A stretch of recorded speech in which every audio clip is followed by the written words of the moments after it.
everybody, and welcome back for another edition of the Christian Contrarian. I'm Gary Wayne, author of the Genesis 6 Conspiracy, and this is episode 35, The Serpent Seed, Part 3, the Nachash and Satan. I'm thinking you might find that this is going to be the more simpler and obvious section to the three-part series I'm doing on the serpent seed from a literal perspective and to be understood from a literal perspective, because all of the details that I've talked about in part 1 and part 2 come together in such an obvious nature to what the end of the narrative says in Genesis 3 and the implications thereof are. So just as a quick review, we reviewed in section 1, we reviewed Genesis 4, and that the lineages were together. There's no separation of the lineages, and then you get the full lineage of Seth in chapter 5, but Enos and Seth are listed in chapter 4. And in chapter 3, we went into the detail of the story in terms of the allegory and or selecting the right meaning, just as we needed to select the right meaning in chapter 4 with how Cain came about in terms of his birth, and understanding that there's a consistency to the application of those selections of the words that need to be used so that you don't put the narrative in contradiction. And what we found in part 1 and part 2 of the series is that selecting another meaning for a Hebrew word can be done, but you have to be careful, otherwise it now becomes in conflict with the rest of the narrative and other scripture. And we're going to continue on that today as we talk about Nachash and Satan. So we're going to focus in on some meanings of some words again, as we've done in the last 2 parts.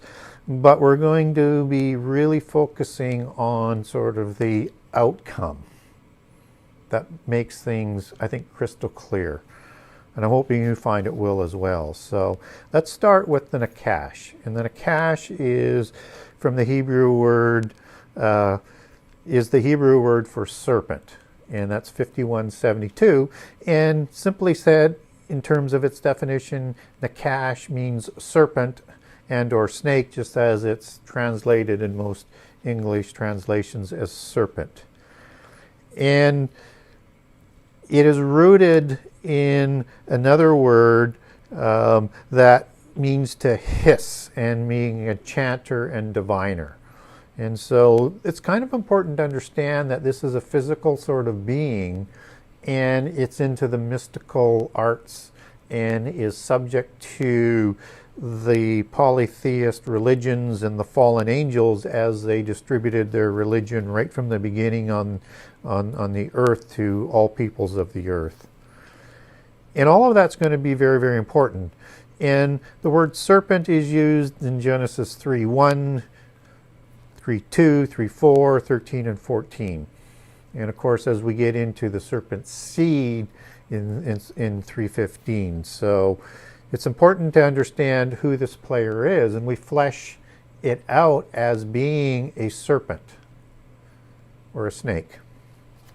But it's a different kind of snake at this point in time when the serpent or the Nachash is talking to Eve in the Garden of Eden.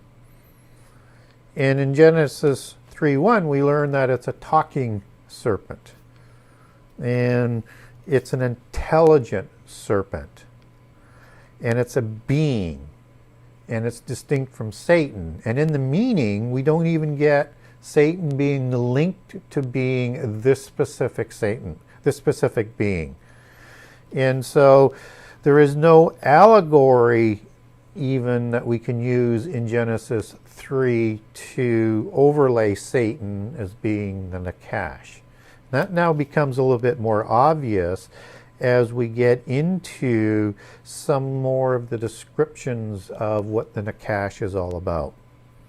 So as we move into the word first word that is really being, or the second word that's probably being used in the verse to be accurate, is the word subtle. And I want to focus on that because that's kind of the intelligence aspect of this being. And I want people to understand it's not what we think of snakes and serpents as of today. And that's an important outcome of what happens in Genesis 3. So subtle is the word arum, and it means to be prudent, cunning, shrewd, and crafty.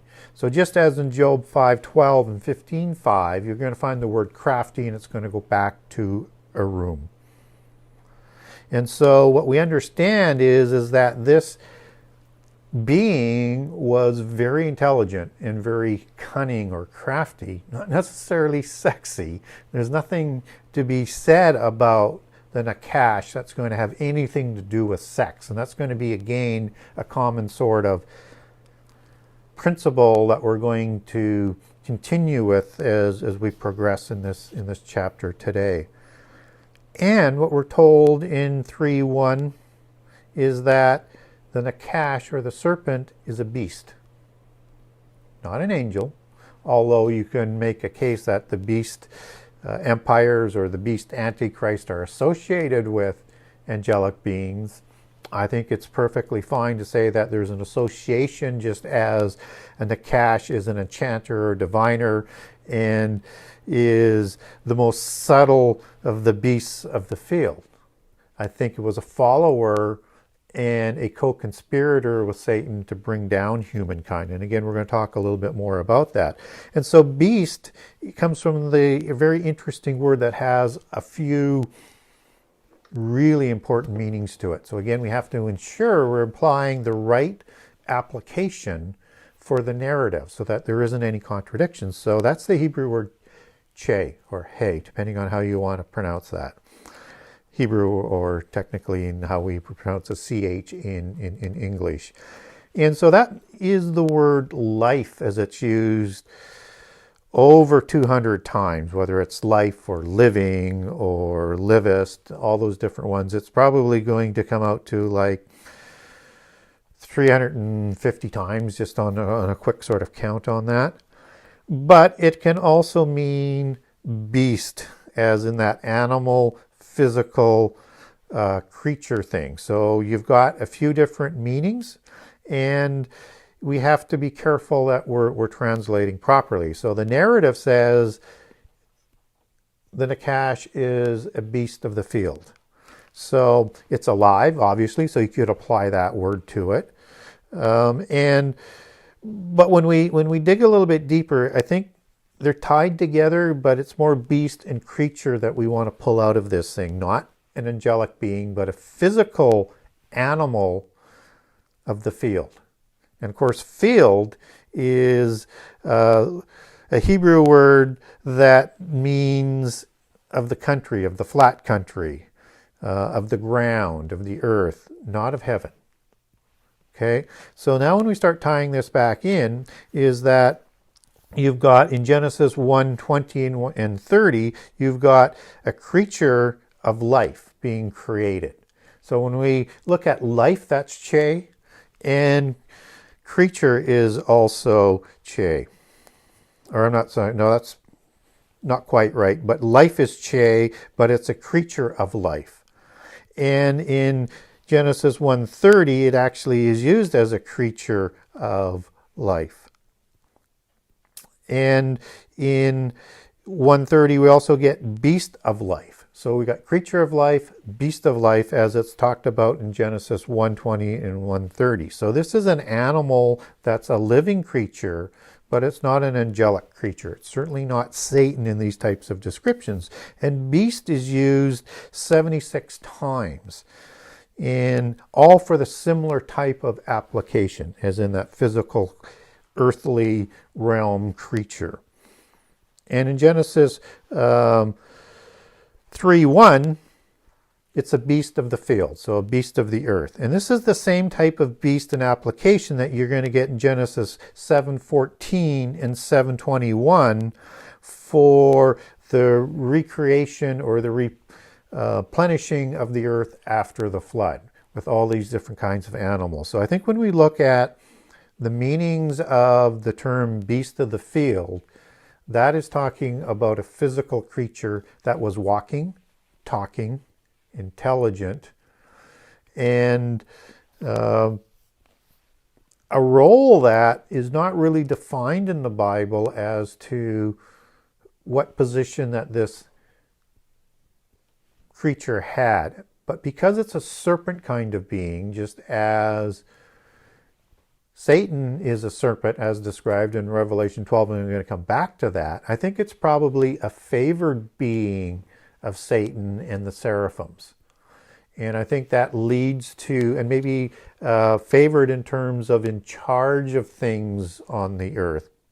But whatever the case is, it's a reptilian being as we understand it, that is loyal to Satan and the fallen angels and the downfall of humankind.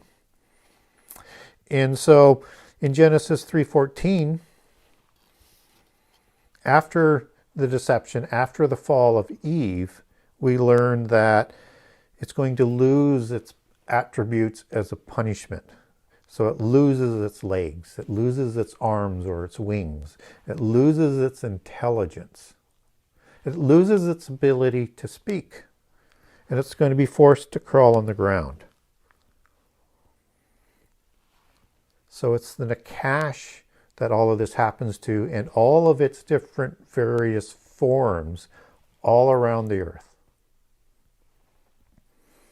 Now, this doesn't happen to Satan. So if the punishment for having sex as the serpent's seed goes was Satan having sex with Eve, then why wouldn't he be punished? But he's not. We're going to come back to Satan in a few minutes. So that's a very, again, as I say, we're going to talk about some of the outcomes. And that outcome just doesn't fit with the idea of sex. But it does fit with the idea that there was this intelligent being before the fall that beguiled Eve because it was subtle. And so in Genesis 3:13, Eve is saying that she was deceived by the serpent, by this intelligent being, and that she was beguiled. And that's the word Nachash. And that means to be deceived, led astray, seduced, but seduced morally. Never is the word Nachash for beguile ever used in the Bible in a literal sense to seduce sexually. In the King James Version Bible, the only other words, whether it's seduced, comes from the Hebrew word ta, which also means to cause to go astray. So even though you can use an English understanding of seduce and sex, just as that's one of the basis of the serpent seeds with some of the fruit and the different allegories that they're trying to overlay with a different meaning than what the actual literal narrative says, there's no connection to sex there whatsoever. And that's important because the serpent beguiled Eve, did not have sex with her.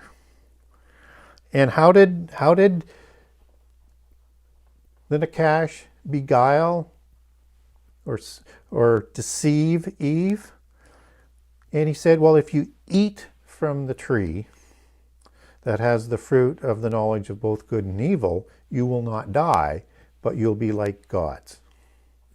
And the two pillars for godhood in the polytheist system is that you would have unlimited knowledge and you would have immortality. And in the garden, they had to access Adam and Eve to the tree of life, as we talked about in part 2. And so the deception is yes, they became knowing. They became knowing of good and evil and probably additional knowledge, and that an aspect like God's, but the consequence for Adam and Eve, just as there was a consequence for the serpent for deceiving Eve in eating this fruit of the tree of the knowledge of good and evil, was that Adam and Eve lost access to the tree of life, which Satan would have known and would have probably advised the Nachash accordingly. And so when they lose access to the tree of life, that's the downfall of Adam and Eve as a consequence by breaking the only law, one rule given to them of not eating from the tree, even though they can eat of all of the other trees of the garden. Even in the Garden of Eden, that was the one they couldn't. They couldn't break. And the consequence was the fall, and we've seen the play out of that through our history. That's going to be fully resolved through the end time and after the millennium. Now, let's move on to Adam.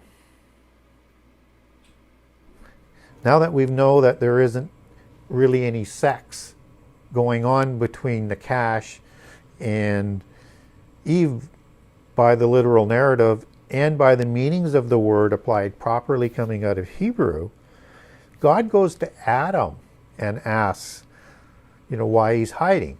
And in 3:6, we learn that Adam ate from the tree as Eve did, who gave him the fruit to eat. Okay, so Eve ate of the fruit, Adam ate of the fruit. And then in verse 7, both of their eyes were open. So this seems to be happening very close together. And in 3:11, God asks Adam if he ate from the tree. And Adam says in verse 12, he did. That he actually ate from the tree as Eve did. Which is a very important deal. Very important wording. So if he ate of the tree in the serpent seed as a sexual act, as the serpent seed doctrine proposes, and did it the same way as verse 12 talks about, then that means Adam would have had sex with either Satan or the Nachash. And we're not told that. In fact, that's just totally overlooked. So you can't apply one allegory to one and not apply it to the other. So it has to work together. And the only one that works together is that this was not a sexual act. This was being deceived to disobey God, to be like gods. And they ate physically from the fruit of the tree of the knowledge of good and evil that they were forbidden to do, and as a consequence they were banned from Eden. So I don't know how we could get more obvious on that unless you want to go down that road, but that's a road that we get no other details in Scripture on, that Adam would have had sex with Satan or with the Nachash. So I think that in itself, along with so many other things that we've talked about in this series, all points towards the literal wording as it's understood in the standard dogma for Eve and Adam ate of the tree. They didn't have sex with Satan or the Nachash. So let's move over to Satan now. So Satan is recorded in Revelation 12:9 as a serpent and as a dragon and as the devil and as Satan. All those names apply to his degraded format as Satan. And a serpent and a dragon are essentially the same thing. It's a flying dragon, or a flying serpent is a dragon. And typically that's understood, or at least I would understand certain was in part seraphim, as seraphim are recorded in Isaiah 6, six-winged angels. And that would give him a serpent type of form. With the serpent face, a seraph is defined as. He's also a cherubim in Ezekiel 28 who walked amongst the fiery stones. And cherubims don't do that. They only fan and cover the throne for God.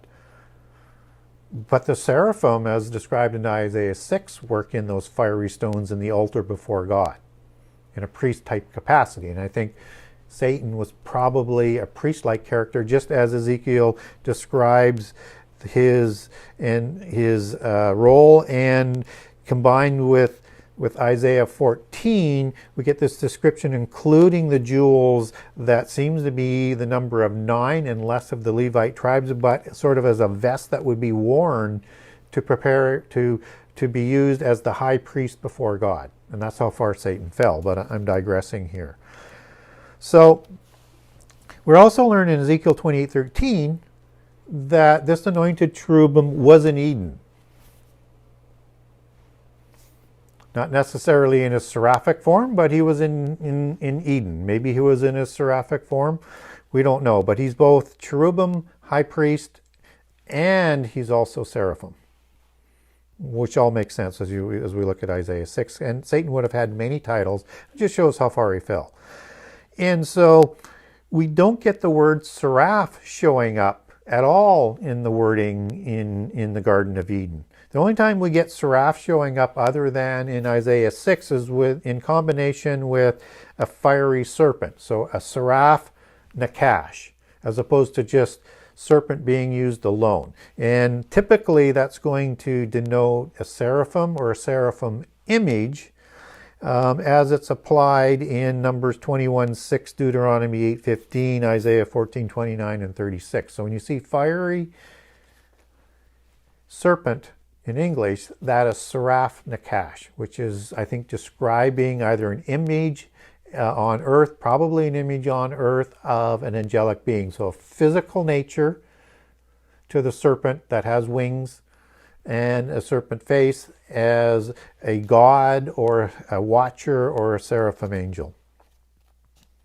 So if that makes sense then to you, then know that the Hebrew seraph or cherubim is not used, either one, in Genesis 3. So we don't really know what form Satan took. But Nachash is always used alone. So there's no seraphim serpent type of additional overlay to suggest that this was more than just a physical being, is my point on that.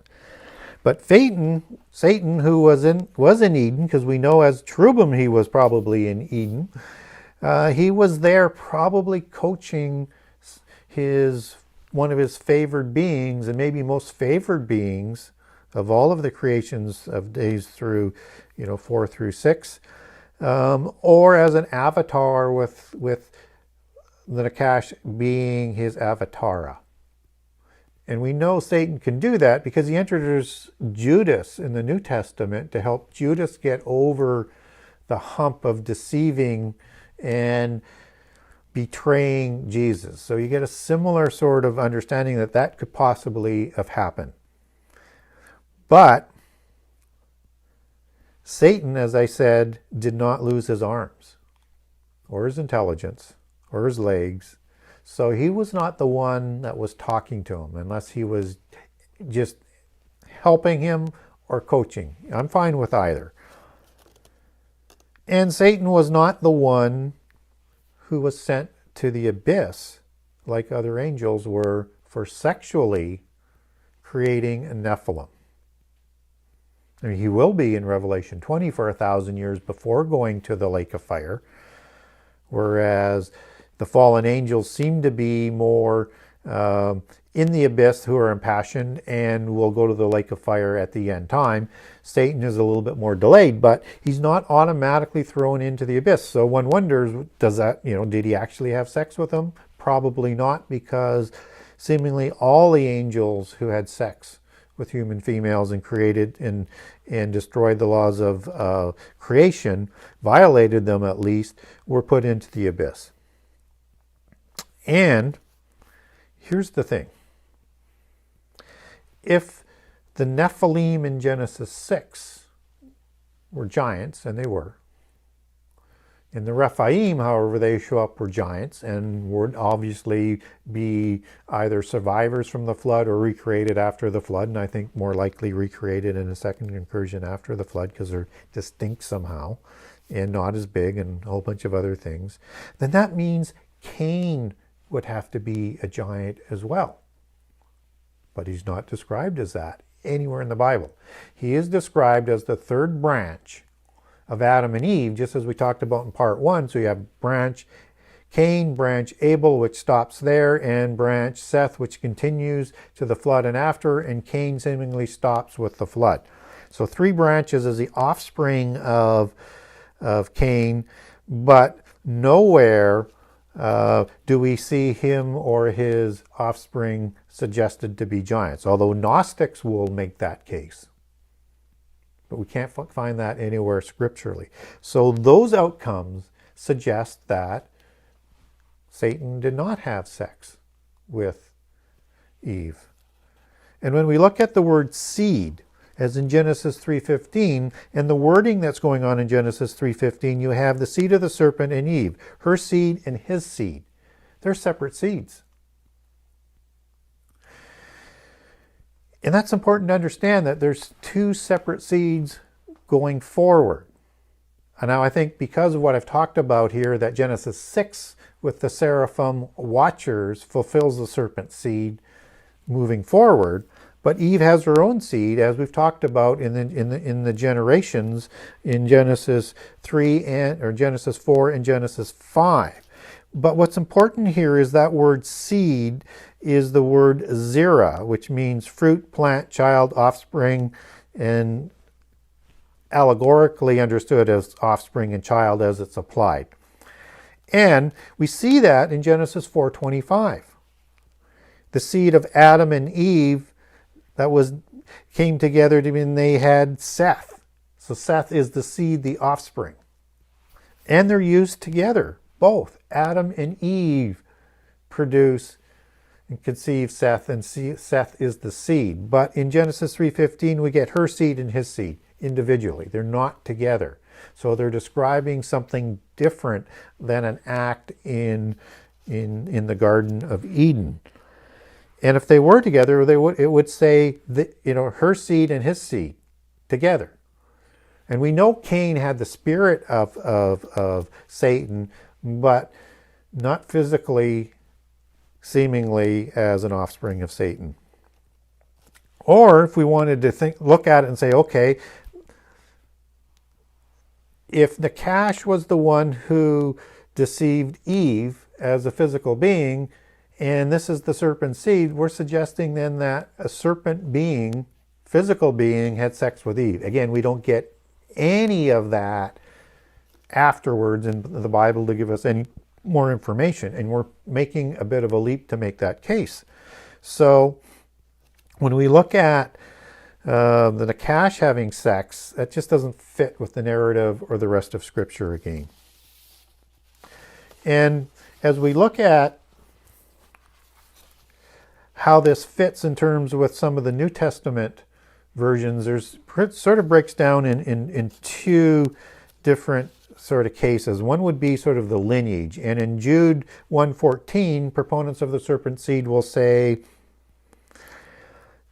well, it says seventh generation. And if you count the generations, you're using Adam and Cain and then inserting Seth, then you're going to get 8. And that number's not right. Well, again, that's not quite accurate. Number one is that Luke 3:37 and 38 recants the same lineage as in Genesis 5. And where the misdirection comes from is the first generation includes 3 that are listed. You have Cain, Abel, and Seth. And then other siblings of Seth and Cain come later. And then the next generation, as it breaks up, you have Enoch as son of Cain, which is the 3rd generation, and then Enos, son of Seth. So the numbers as you insert Seth behind Adam, they add up to 7. It makes perfect sense. But if you wanted to manipulate it, you would say, well, that's another generation, but it's not. It's the same generation as Cain. And when we look at other applications in the New Testament, particularly people like to use John 8, that saying that serpent's the father of the Israelites. Well, Jesus clearly says that they are the offspring of Abraham. And then we have the lineages that go back all the way to Seth. So you would have to say that there is a corruption of the Bible to come to that sort of conclusion. Jesus is talking to them as being the servants of Satan in terms of not following the laws and the spirit of the laws. So they're following the spirit of Cain. So when you hear about all of the different references to that serpent seed proponents will look for, you have to understand that the serpent seed coming out of Genesis 3:15 is physical and spiritual. And the New Testament is essentially talking about this spiritual sons of Cain. just as when we're going to be resurrected, we will be spiritual sons of God, adopted through our brother Jesus. And so anytime you see references to the New Testament, look for that metaphor that is now trying to be transposed into a physical genealogy, but we just don't get that. Now, I have put together the first part into a document. I will be putting part 2 and part 3 into documents. So if somebody wants the full series of documents, get a hold of me. I won't have them all done by the time you see this show, but I will over the next few weeks. So I'll make a list and I will send all of them out. So until next time,